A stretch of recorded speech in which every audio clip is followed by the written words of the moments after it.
السلام علیکم ورحمۃ اللہ وبرکاتہ۔ نحمدہ ونصلی علی رسولہ الکریم، اما بعد، فاعوذ باللہ من الشیطان الرجیم، بسم اللہ الرحمن الرحیم۔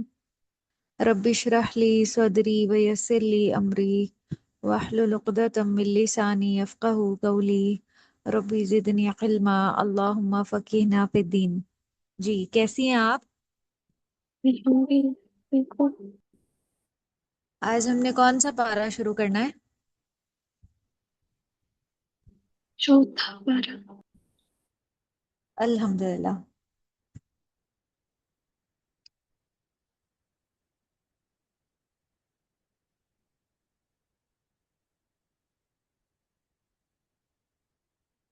چوتھے پارے کا آغاز بڑے ہی خوبصورت انداز میں ہو رہا ہے کہ لن تنالوا البر، ہرگز نہیں تم پہنچ سکتے نیکی کو، حتیٰ یہاں تک کہ تنفقو، تم خرچ کرو، مما، اس میں سے جو تم محبت رکھتے ہو یا تم پسند کرتے ہو، وما تنفقو، اور جو بھی تم خرچ کرو گے، من شیء، کسی چیز میں سے، فإن اللہ، تو بے شک اللہ، بھی اس کو علیم، جاننے والا ہے۔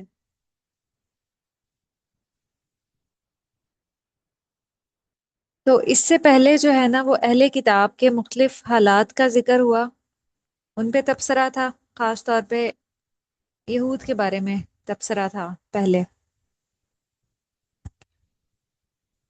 اور وہ اللہ کے بارے میں، اپنے حقوق اور فرائض سے متعلق، یا اپنے عہدوں کے بارے میں جو بہت سی کمیاں کوتاہیاں کر رہے تھے اللہ اور بندوں دونوں کے ساتھ، جو بد عہدی کر رہے تھے، ان کا ذکر کیا گیا، اور جو وہ چند ظاہری رسم و رواج کو فالو کرنے کو دین سمجھتے تھے، اور انہیں بڑا زوم تھا کہ ہم انبیاء کی اولاد ہیں، ہمیں جہنم کی آگ نہیں چھو سکتی، تو یہاں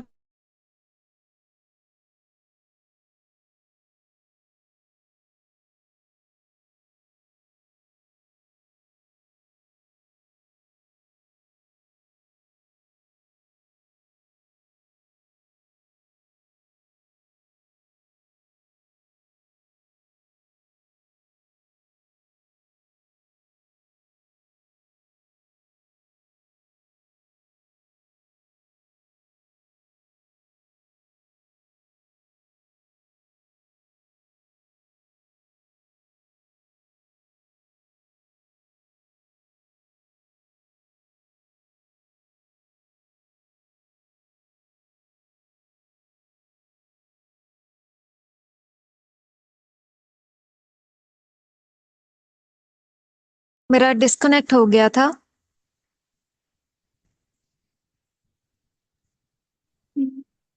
جی، تو اس آیت میں بتایا جا رہا ہے کہ تم ہرگز نیکی کو نہیں پہنچ سکتے یہاں تک کہ وہ خرچ نہ کرو جو تم پسند کرتے ہو۔ صرف یہ کہنا کافی نہیں ہے کہ ہم اللہ کے بڑے پیارے ہیں، ہم انبیاء کی اولاد میں سے ہیں، جب تک اللہ کے راستے میں محبوب چیز خرچ نہیں کریں گے یہ بات درست نہیں مانی جائے گی۔ جیسے یہود اور نصارہ کہتے تھے نا کہ ہم اللہ کے بڑے پیارے ہیں، اور وہ اس کی وجہ یہ بتاتے تھے کہ ہم انبیاء کی اولادوں میں سے ہیں۔ تو یہاں اللہ تعالیٰ اس بات کی اصلاح کر رہے ہیں کہ کوئی اللہ کا محبوب اور پیارا تب بنتا ہے جب وہ اللہ کے راستے میں اپنی محبوب ترین چیز کو خرچ کرتا ہے۔ تو لن یہاں پہ نفی کر رہا ہے کہ ہرگز ایسا نہیں ہو سکتا، یا بالکل بھی ایسا نہیں ہو سکتا کہ کوئی خود سے خود یہ کہہ دے کہ میں اللہ کا بڑا پیارا ہوں اور وہ کام اس طرح کے کرے نا۔ تنالو جو ہے وہ نون باؤ اور لام سے ہے، اس کا مطلب ہے اس چیز تک پہنچنا یا حاصل کرنا جس کی انسان خواہش رکھتا ہو، مطلوبہ چیز۔ اور البر کے اوپر آپ لکھ لیں، اس سے مراد ہے، اس سے مراد کافی ساری چیزیں۔ البر، اس سے مراد خیر کامل، رحمت، رضائے الہی، اور جنت بھی اس سے مراد لیا جاتا ہے۔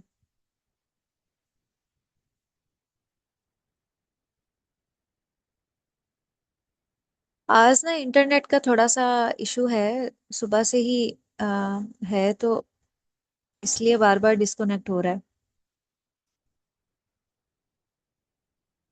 جی. البر سے مراد کیا کچھ ہے بتائیے. خیر کامل، رضائے الہی، رحمت اور جنت. جی. یہاں یہی بتایا جا رہا ہے کہ تم یہ چیزیں نہیں پا سکتے جب تک کہ اللہ کے راستے میں خرچ نہ کرو. انفاق فی سبیل اللہ کی ترغیب دی جا رہی ہے اللہ کے راستے میں خرچ کرنے کی. انفاق فی سبیل اللہ پیچھے بھی کئی جگہ پہ گزرا ہے پچھلے پاروں میں، لیکن یہاں خرچ کرنے کا ایک نیا پہلو متعارف کرایا جا رہا ہے، اور وہ کیا ہے کہ اللہ کے راستے میں وہ چیز خرچ کرو جو تمہاری محبوب ترین چیز ہو. تو اہل کتاب کی طبیعتوں میں بخل اور حرص بہت زیادہ بھرا ہوا تھا، اس لیے ان سے بھی خطاب کیا جا رہا ہے کہ یاد رکھو تم نیکی کی روح کو نہیں پا سکتے، تم اللہ کی نگاہ میں حقیقی نیکی نہیں، نیک نہیں ٹھہر سکتے جب تک کہ تمہیں وہ خرچ کرنا نہ آ جائے جس سے تم محبت رکھتے ہو، یعنی اپنی پسندیدہ ترین چیز. تو جب یہ آیت نازل ہوئی نا تو صحابہ کرام نے جو کچھ سب سے زیادہ انہیں پیارا تھا اسے اللہ کی راہ میں خرچ کیا. حضرت ابو طلحہ انصاری کا واقعہ ملتا ہے احادیث میں، جو یہاں پہ بھی کوٹ کیا گیا ہے تفسیر احسن البیان میں. وہ واقعہ یہاں سے شروع ہو رہا ہے کہ جب یہ آیت نازل ہوئی تو حضرت ابو طلحہ انصاری رضی اللہ عنہ جو مدینہ میں اصحاب حیثیت میں سے تھے، یعنی اچھی حیثیت میں تھے، نبی کریم صلی اللہ علیہ وسلم کی خدمت میں حاضر ہوئے اور عرض کیا یا رسول اللہ، بیرہا کا جو باغ ہے نا مجھے سب سے زیادہ محبوب ہے، میں اسے اللہ کی رضا کے لیے صدقہ کرتا ہوں. اور وہ جو بیرہا کا باغ تھا اس میں تقریباً 600 سے بھی زائد کھجور کے درخت لگے ہوئے تھے، اور اسی کے اندر ان کا ایک چھوٹا سا گھر بھی تھا. تو کہتے ہیں میں اسے اللہ کی راہ میں صدقہ کرتا ہوں. آپ صلی اللہ علیہ وسلم نے فرمایا وہ تو بہت نفع بخش مال ہے، میری رائے یہ ہے کہ تم اسے اپنے رشتہ داروں میں تقسیم کر دو. تو اللہ کے راستے میں غیروں کو دینا تو آسان ہوتا ہے، لیکن اپنے ہی رشتہ دار، اپنے ہی چچا زاد بھائی، اپنے چچا کے بیٹے، ان کو دینا مشکل ہوتا ہے کہ انسان خود جو ہے وہ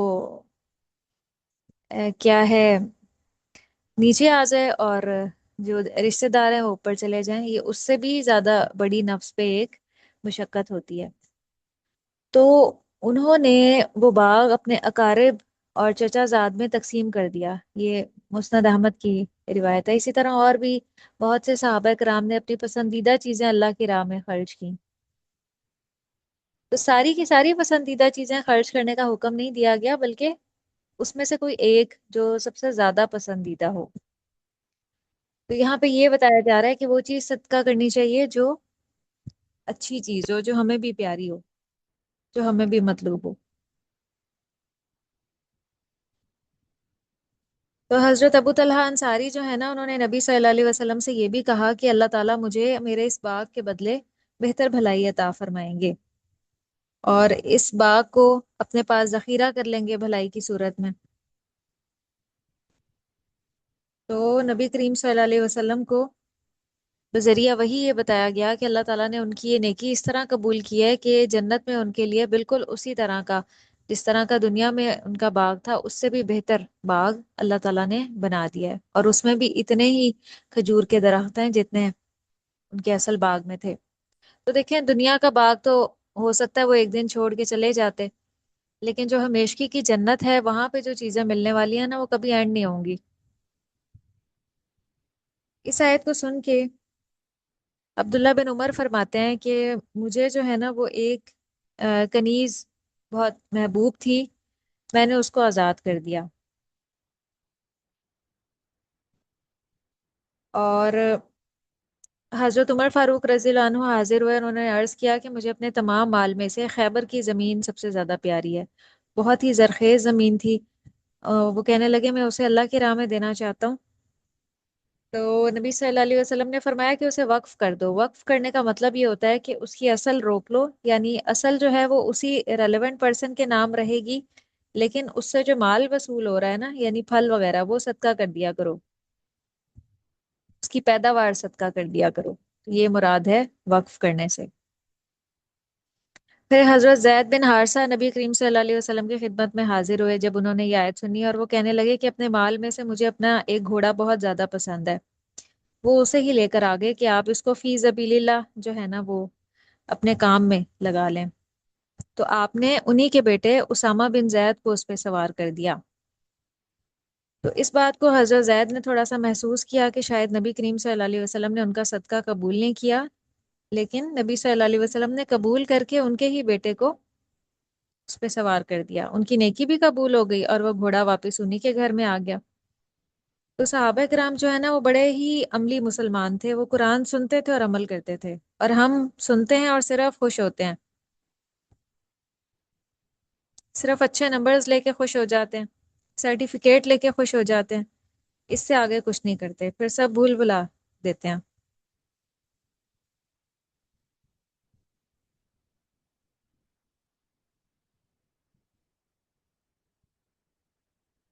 تو اللہ کی محبت حاصل کرنے کے لیے جو سب سے بڑا بیریئر ہے نا وہ یہاں بتایا جا رہا ہے، انسان کی پسندیدہ چیزیں جن سے وہ ایسی محبت رکھتا ہے جو بسا اوقات اللہ اور نبی صلی اللہ علیہ وسلم اور قرآن کی محبت سے بھی بڑھ جاتی ہے۔ تو جب ان چیزوں کو انسان اللہ کے راستے میں قربان کرتا ہے تو پھر کیا ہے، دل میں اللہ کی محبت غالب ہو جاتی ہے، ہر چیز سے بڑھ کے ہو جاتی ہے۔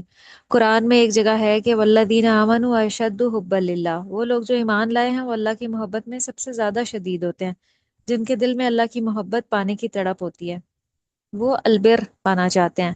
البر وہی جس کا اس آیت میں ذکر کیا گیا، اللہ کی رحمت، جنت، اللہ کی رضامندی، خیر کثیر، اور پھر وہ راستے کی محبوب ترین چیزیں بھی دینے میں دریغ نہیں کرتے۔ ہم سب کو بھی اپنے دلوں کا جائزہ لینا چاہیے کہ کیا میں اپنی پسندیدہ چیز اللہ کی محبت پانے کے لیے قربان کر سکتی ہوں۔ قربان کرنے کا مطلب کیا ہے؟ ایک تو یہ کہ وہ کسی کو دے دینا، جیسے مال ہے، تو یہاں پہ صرف مال مراد نہیں ہے، اس میں اولاد بھی ہو سکتی ہے کہ انسان اپنی اولاد جو سب سے زیادہ محبوب ہوتی ہے اس کو اللہ کا دین سکھائے، اللہ کے راستے میں لگائے۔ اور یہاں پہ اور بھی چیزیں ہو سکتی ہیں، جیسے کچھ لوگوں کو سونا بہت محبوب ہوتا ہے، وہ سونا جمع کر کر کے رکھتے ہیں۔ بعض لوگوں کو نیند بہت پیاری ہوتی ہے، تو اللہ کی رضا کے لیے اپنی نیند قربان کر دینا، تہجد کے لیے اٹھنا، صبح اٹھ کے اول وقت میں نماز پڑھنا، تو یہ بھی ایک طرح سے کیا ہے، اپنی پسندیدہ چیز اللہ کے راستے میں خرچ کرنا ہے۔ تو ہر کوئی اپنے دل کا جائزہ لے کہ اس کے لیے کون سی جو چیز ہے وہ بہت ہی ویلیویبل ہے، جس میں اس کا بہت دل لگتا ہے۔ تو مال تو ہم میں سے اکثر لوگ بساؤ کا دے ہی دیتے ہیں، لیکن اس کے علاوہ کچھ اور چیزیں ہوتی ہیں جو ہمیں بہت پیاری ہوتی ہیں، ہمیں ان کی لسٹ بنانی چاہیے۔ یہ بتائیں، ہمیں ہر چیز سے بڑھ کے سب سے زیادہ پیار کس سے ہوتا ہے؟ بتائیں ذرا، کس سے ہوتا ہے؟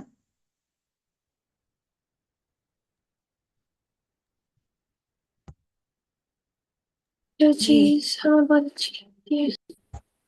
اپنی ذات سے ہوتا ہے ہم سب کو پیار۔ جی ہاں، اپنی ذات سے ہمیں بہت پیار ہوتا ہے۔ ہم پورا دن جو ہے نا وہ بس اپنے ہی خیالوں میں کئی بار مگن رہتے ہیں، اپنی ہی نیڈز، اپنی ہی ضروریات، اپنی ہی خواہشات۔ تو اگر دیکھا جائے ہر انسان پورا دن اپنی ہی خواہشات کے گرد گھوم رہا ہوتا ہے کہ جو دل میں خواہش پیدا ہوئی، تو یہ کیا ہے، ہماری اصل میں اپنی ذات سے محبت ہے کہ ہم اپنی ذات میں اور اپنے دل میں پیدا ہونے والی خواہشات کو کیا ہے، اس کو فوراً چاہتے ہیں کہ یہ پوری ہو جائے۔ تو سب سے پہلے تو ہمیں اپنی ذات کو ہی اللہ کے راستے میں لگانا چاہیے، یعنی ہمیں اپنی ذات سب سے پیاری ہے، سب سے بڑھ کے ہے، تو ہم سب سے پہلے اپنی ذات کی اصلاح کریں، دین سیکھیں اور اس کو فالو کریں، تو یہ پھر ہمارا اس آیت پہ کیا ہوگا، عمل ہوگا۔ پھر اس کے بعد نیند کی مثال میں نے آپ کو دے دی، اور اپنے گھر والے ہو سکتے ہیں، گھر والے بہت پیارے ہوتے ہیں ہمیں، ہمیں اپنے گھر والوں کو بھی جو ہے وہ آ، اللہ کا بنانے کی فکر کرنی چاہیے، ان کو ان کی اصلاح کرنی چاہیے، جس میں ہمارے پیرنٹس آ جاتے ہیں، ہمارے بہن بھائی آ جاتے ہیں، اور رشتہ دار آ جاتے ہیں۔ کچھ لوگوں کو اچھا لباس یا زیور پہننا ان کا پسندیدہ مشغلہ ہوتا ہے، کچھ لوگوں کی جو پسندیدہ چیز ہوتی ہے وہ دوست احباب ہوتے ہیں، ان کا دوست احباب میں بہت دل لگتا ہے۔ اگر وہ دن کا ایک حصہ اپنے فرینڈس کے ساتھ اسپینڈ نہ کر لیں تو ان کا دن ہی اچھا نہیں گزرتا۔ اس میں کیا ہے کہ وہ اس چیز کی قربانی دیں کہ اپنے دوستوں کو کیا ہے اس راستے میں لگائیں۔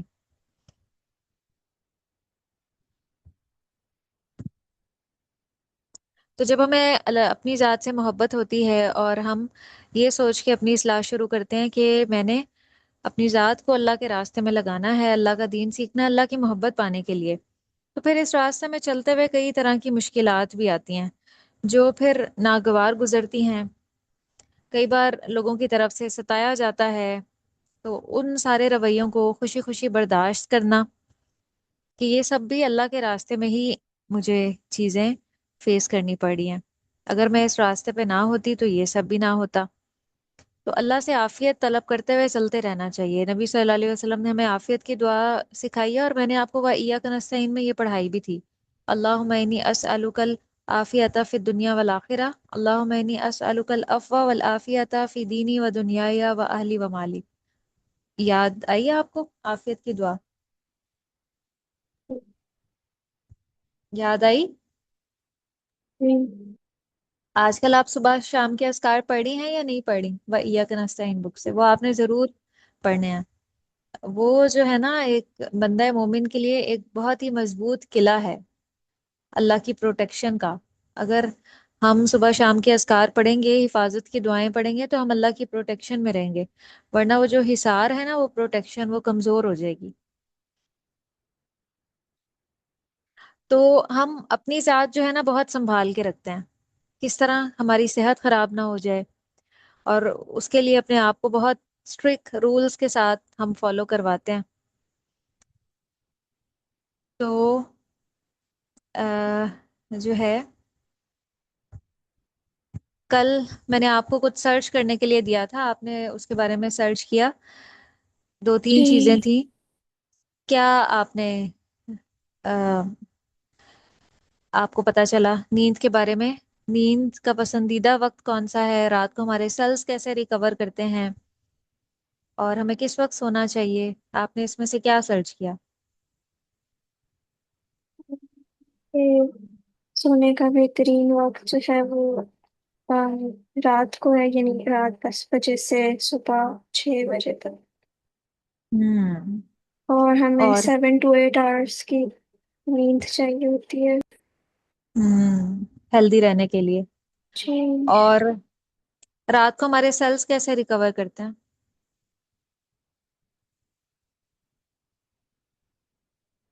اس بارے میں بھی سرچ کیا آپ نے؟ جی، کیا لکھا ہوا تھا؟ یہ ہماری ٹیشو ریپیئر ہوتی ہے، باڈی گلو ہوں کرتی ہے، اور ہوں ویسٹ کلیئرنس ہوتی ہے، ہوں امیون اینڈ میٹابولک ریسیٹ۔ ہوں پھر تو یہ بہت فائدہ مند ہے۔ تو یہ سارے بینیفٹس اس انسان کو پوری طرح حاصل ہو جاتے ہیں جو ٹائملی سوئے نا، مطلب 9-10 بجے سو جائے عشاء کی نماز پڑھ کے، تو جو جتنی اچھی نیند لے گا اس کا یہ سارا پروسیس اتنے ہی اچھے طریقے سے ہوگا، وہ صبح انرجیٹک اٹھے گا۔ لیکن اگر کوئی رات کو 1 2 یا 3 بجے جا کے سو رہا ہے تو دن کی نیند جو ہے نا وہ فائدہ مند نہیں ہے، کیونکہ دن کے ٹائم کیا ہوتا ہے کئی طرح کی ڈسٹریکشنز ہوتی ہیں، جیسے اگر ہمارے کچن میں ہمارے کمرے میں کوئی آ گیا، باہر بیل ہوئی تو ہماری آنکھ کھل گئی، تو وہ جو ڈسٹریکشن ہے نا اس میں پھر ہماری باڈی اس طرح سے ریکور نہیں کرتی یا ری گین نہیں کرتی جس طرح یکسوئی کی نیند میں ہوتا ہے، جو گہری نیند، اور وہ رات کے اول حصے میں ہی ممکن ہے۔ تو اس سے پھر پتہ چلتا ہے کہ نبی صلی اللہ علیہ وسلم نے وہ جو فرمایا کہ عشاء کی نماز پڑھنے کے بعد باتیں نہیں کرنی چاہیے اور ہمیں سو جانا چاہیے، اس میں صحت کے حوالے سے کتنا بڑا راز ہے کہ ہم رات کے اول حصے میں سو جائیں تاکہ ہماری باڈی جو ہے وہ اچھے سے ریکور کرے اور صبح ہم انرجیٹک اٹھیں، دوبارہ سے بحال ہوں اپنے سارے کام کرنے کے لیے۔ تو ایک بندہ مومن کو جو ہے نا وہ اپنا خیال رکھنا چاہیے، کیونکہ اللہ کو تندرست مومن پسند ہے۔ تندرست مومن بہت فائدہ مند ہوتا ہے، وہ نہ صرف اللہ کی عبادت میں دین کے کاموں میں ایکٹیو ہوتا ہے بلکہ وہ دنیاوی لحاظ سے بھی بڑا ایکٹیو ہوتا ہے۔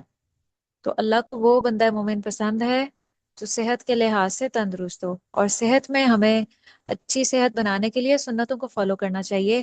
ہم یہ دیکھیں کہ نبی صلی اللہ علیہ وسلم کا کیا طرز عمل تھا، آپ کب سوتے تھے، کب اٹھتے تھے، آپ کیا کیا کھاتے تھے، کیا کیا چیزیں آپ نہیں کھاتے تھے۔ اگر ہم ان سب کو فالو کرنے لگ جائیں نا تو ہماری صحت بہت اچھی ہو جائے گی۔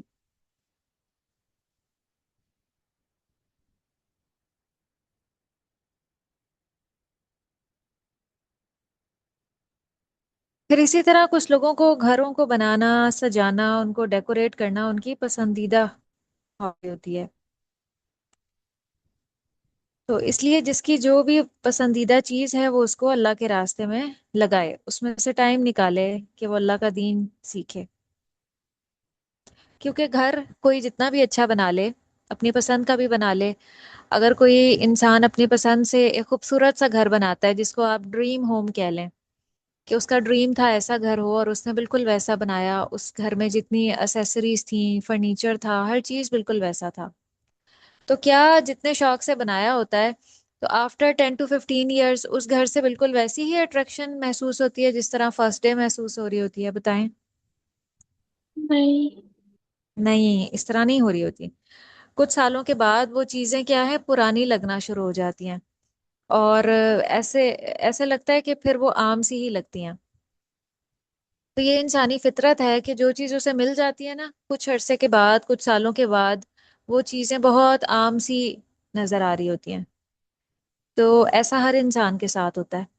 جب یہ معاملہ ہے تو کیوں نہ پھر ہم ان ساری چیزوں میں سے جو جنہیں ہم پسندیدہ سمجھتے ہیں اور ہمارے دن کا موسٹلی حصہ اس میں ہم سپینڈ کرتے ہیں، تو کیوں نہ اس میں سے ہم تھوڑا سا وقت اللہ کے دین کے لیے لگائیں، اللہ کے دین کو سمجھنے کے لیے، اللہ کی رضا والے راستے معلوم کرنے کے لیے اس میں ہم سپینڈ کریں۔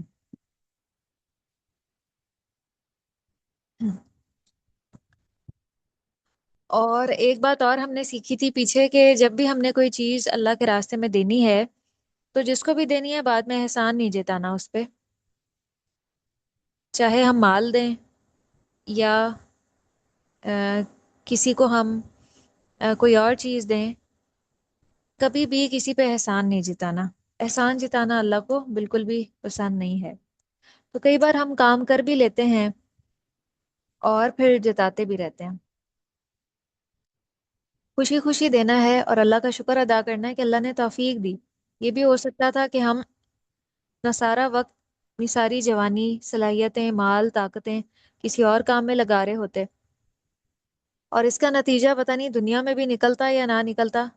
تو جب اللہ ہمیں نیکی کی توفیق دیں اور اپنے راستے میں خرچ کرنے کی صلاحیت دیں تو اس پہ اللہ کا شکر ادا کرنا چاہیے۔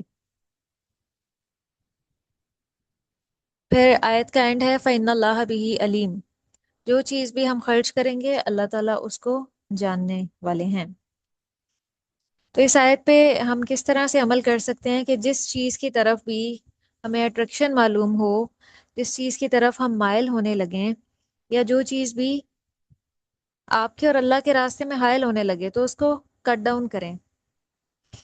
یہ بھی اس میں مثال ہو سکتی ہے کہ مثلاً یہ غذا آپ کو بہت پسند ہو سکتی ہے اور آپ کا دل چاہتا ہے کہ ساری میں خود ہی کھا لوں، لیکن فوراً سوچیں کہ یہ میرا امتحان ہے کہ مجھے کسی اور کے ساتھ بھی اسے شیئر کرنا ہے، اپنے گھر والوں کے ساتھ شیئر کرنا ہے۔ تو جو چیز ہمیں پسند نہیں ہوتی وہ تو ہم بڑی آسانی سے دے دیتے ہیں، لیکن جو پسند کی ہوتی ہے وہ ہم چاہتے ہیں کہ ہم اکیلے ہی کھائیں۔ اور ہو سکتا ہے کہ کوئی ایسی غذا ہو جو ہمیں بہت پسند ہو اور ہماری صحت کے لیے اچھی نہ ہو، جیسے جتنی بھی جنک فوڈز ہیں، بیکری آئٹمز ہیں، کئی بار ہم ان کے اتنے ہیبیچول ہو گئے ہوتے ہیں کہ ہم روزانہ کی بنیاد پہ ان چیزوں کو کھا رہے ہوتے ہیں، تو اصل میں ہم اپنی صحت خراب کر رہے ہوتے ہیں ان چیزوں کو کھا کے۔ تو ایسے میں ہمیں کیا طرز عمل اپنانا ہے؟ ہمیں سوچنا ہے کہ نہیں، یہ چیزیں میرے اور اللہ کے درمیان رکاوٹ ہیں، اگر ان کی وجہ سے میری صحت خراب ہو گئی تو میں تو بہت پیچھے چلی جاؤں گی، میں اپنی عبادات میں بھی پیچھے ہو جاؤں گی، میں اپنے دنیا کے کام بھی صحیح سے ہینڈل نہیں کر پاؤں گی۔ تو یہ بیریئر ہیں، تو ان ہیبٹس کو بھی ہمیں کٹ ڈاؤن کرنا ہے اور ہیلدی لائف سٹائل اپنانا ہے۔ اس میں جو کچھ بھی آ سکتا ہے، ٹائم پہ سونا، ٹائم پہ اٹھنا، ہیلدی کھانا، یہ ساری ہیبٹس جو ہے نا، یہ اللہ سے بھی ایک اچھا تعلق بلڈ کرنے میں معاون و مددگار ہیں. اسی لیے جتنے بھی انبیاء گزرے ہیں، اللہ تعالیٰ نے انہیں طیب کھانے کی نصیحت کی تھی. اس کے پیچھے یہی وجہ ہے کہ ہم جو کچھ بھی کھاتے ہیں نا، اس کا ایک اثر ہمارے ایمان پر بھی ہوتا ہے. اچھی چیزیں ایمان کو فائدہ دیتی ہیں جو اللہ نے بنائی ہیں، اور ناقص چیزیں جو ہے نا وہ ایمان کو بھی نقصان پہنچاتی ہیں. ہمارے کھانے پینے کا نہ صرف ہماری صحت پہ اثر ہوتا ہے، بلکہ ہمارے کھانے پینے پہ بھی اثر ہوتا ہے.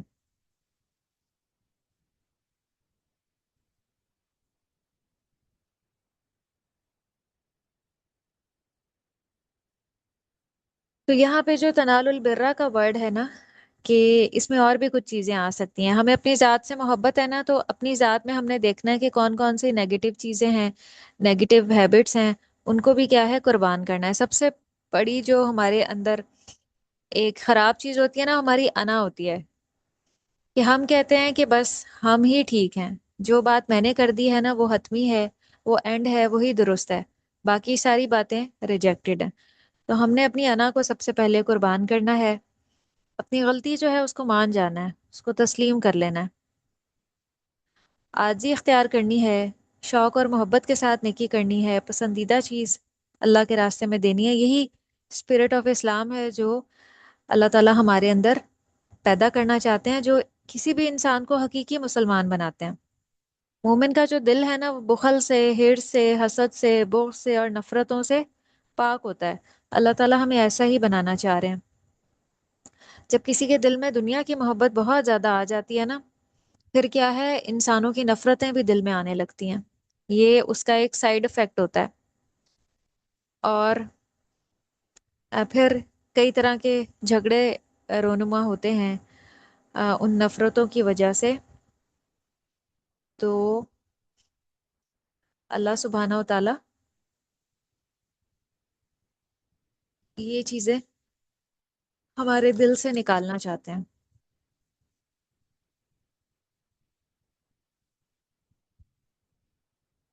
اس کا با محاورہ ترجمہ پڑھیں آپ.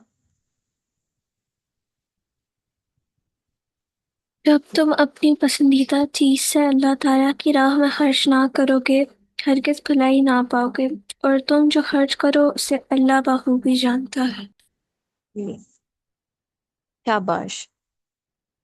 اگلی آیت ہے کلو طعامی، سارے کے سارے کھانے، کانا تھے ہلن ہلال بنی اسرائیل، بنی اسرائیل کے لیے، اللہ مگر ما حرمہ جو حرام کیا اسرائیل نے یعنی یعقوب علیہ السلام نے، علی نفسی ہی اوپر اپنے نفس کے، من قبلی اس سے پہلے، ان کے تنزلہ نازل کی گئی، التورات تورات. تورات یہاں پہ فائل ہے. قولو کہہ دیجئے، فعل امر، فاتو پس لے آؤ، فعل امر، بالتوراتی تورات کو، فتلوہا پھر پڑھو اس کو. یہ جو ہا کی ضمیر ہے واحد مؤنث غائب کی ہے، اس کا اشارہ تورات کی طرف جا رہا ہے. کس کو پڑھو؟ تورات کو پڑھو. ان اگر کن تم ہو تم صادقینہ، سچے. تو پہلے تمام کھانے بنی اسرائیل کے لیے حلال تھے، مگر جو بنی اسرائیل نے خود اپنی ذات پر حرام کر لیے. تو جب تورات نازل کی گئی تھی نا، اس میں بھی بتا دیا گیا تھا کہ سارے کھانے کی جو چیزیں ہیں وہ حلال ہیں. تو جو چیزیں ہمارے لیے حلال ہیں وہ بنی اسرائیل کے لیے بھی حرام تھیں، مگر یعقوب علیہ السلام نے کچھ چیزیں اپنے اوپر حرام کر لی تھیں. اور کہا جاتا ہے کہ کچھ چیزیں یہود کی سرکشی کی وجہ سے ان پر حرام ہوئی تھیں.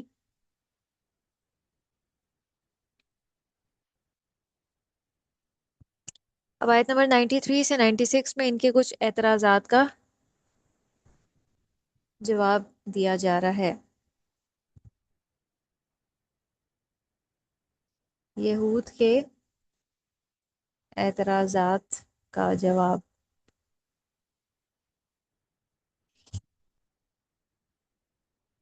اب ان کا اعتراض کیا تھا؟ یہ کہتے تھے کہ آپ صلی اللہ علیہ وسلم کہتے ہیں کہ قرآن اللہ کی طرف سے آیا ہے اور پہلی کتابوں کی تصدیق کرتا ہے، پھر ایسا کیوں ہے کہ پہلے جو چیزیں حرام تھیں انہیں قرآن نے حلال کیوں کر لیا ہے؟ تو یہاں پہ اس کا جواب دیا جا رہا ہے کہ سب کھانے سب پہلے حلال ہی تھے، لیکن جو چیزیں اسرائیل نے اپنے اوپر حرام کی تھی وہ ان پر حرام ہوئی تھیں۔ اور حضرت یعقوب علیہ السلام نے اپنے اوپر کیوں حرام کی تھی یہ چیزیں؟ کہا جاتا ہے کہ انہوں نے کوئی نظر مانی تھی اور کچھ چیزوں کو اپنے اوپر حرام کر لیا تھا، جیسے پیچھے آیت میں ہے نا کہ جو ناپسندیدہ ترین چیز ہے وہ اللہ کے راہ میں دے دو۔ تو انہوں نے اللہ کی رضا پانے کے لیے کچھ ناپسندیدہ چیزیں جو ہیں وہ اپنے اوپر کھانے کی حرام کر لی تھی، اپنے نفس پہ کنٹرول کرنے کے لیے انہیں۔ دوسری وجہ یہ بتائی جاتی ہے کہ انہیں ایک بیماری تھی، تو طبیب نے انہیں کچھ چیزوں سے پرہیز کرنے کا حکم دیا تھا، تو اس لیے انہوں نے اپنے اوپر ان چیزوں کو حرام کر لیا۔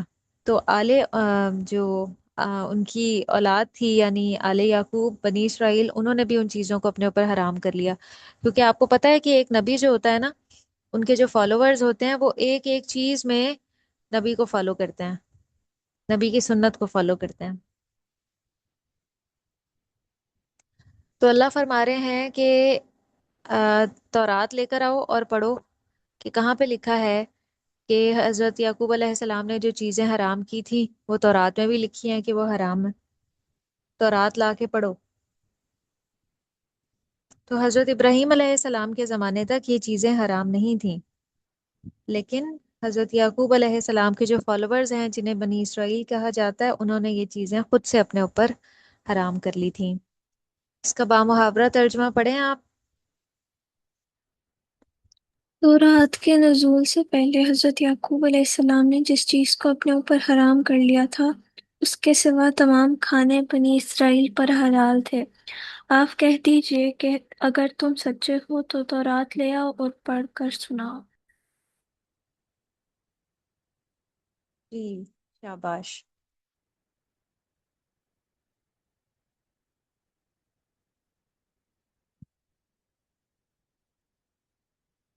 پھر اس سے اگلی جو آیت ہے، آیت نمبر 94، فمن اعتدى، تو جو کوئی افطرا گھڑ لے اللہ اللہ پر الکذب جھوٹ من بعد ذالک، اس کے بعد فاولئک، تو یہی لوگ ہم الظالمون، وہ ظالم ہیں۔ کل بھی ہم نے اس سے ملتی جلتی آیت پڑھی تھی کہ جو اس کے بعد منہ موڑ لے تو ایسے ہی لوگ فاسق ہیں۔ تو اللہ سبحانہ و تعالیٰ سمجھانے کے بعد جب کوئی اس چیز کو نہیں مانتا، پھر اللہ تعالیٰ اس طرح سے بیان فرماتے ہیں۔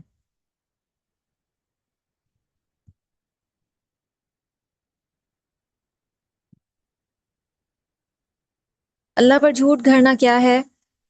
کہ اس حرمت کو اللہ کی طرف منسوب کرنا۔ آپ لکھ لیں اپنے پاس، اس حرمت کو حضرت یعقوب والی اللہ کی طرف منسوب کرنا،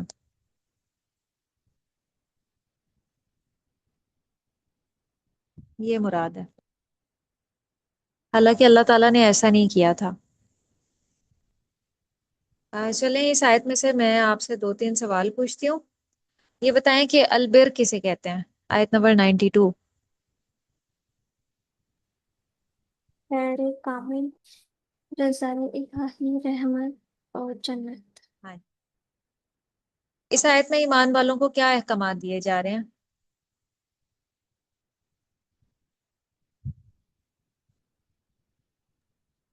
یہ جب تک ہم ان چیزوں کو خرچ نہیں کرتے جو ہمیں پسند ہے تب تک نیکی حاصل نہیں ہو سکتی۔ ہاں جی،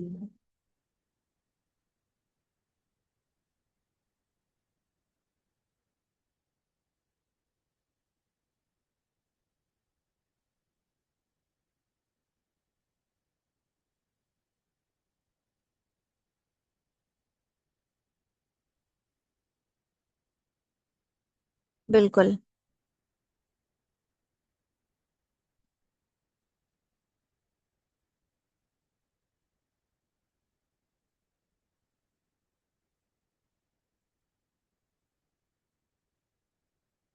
چلیں اب تھوڑی سی ہم گرامر پڑھتے ہیں۔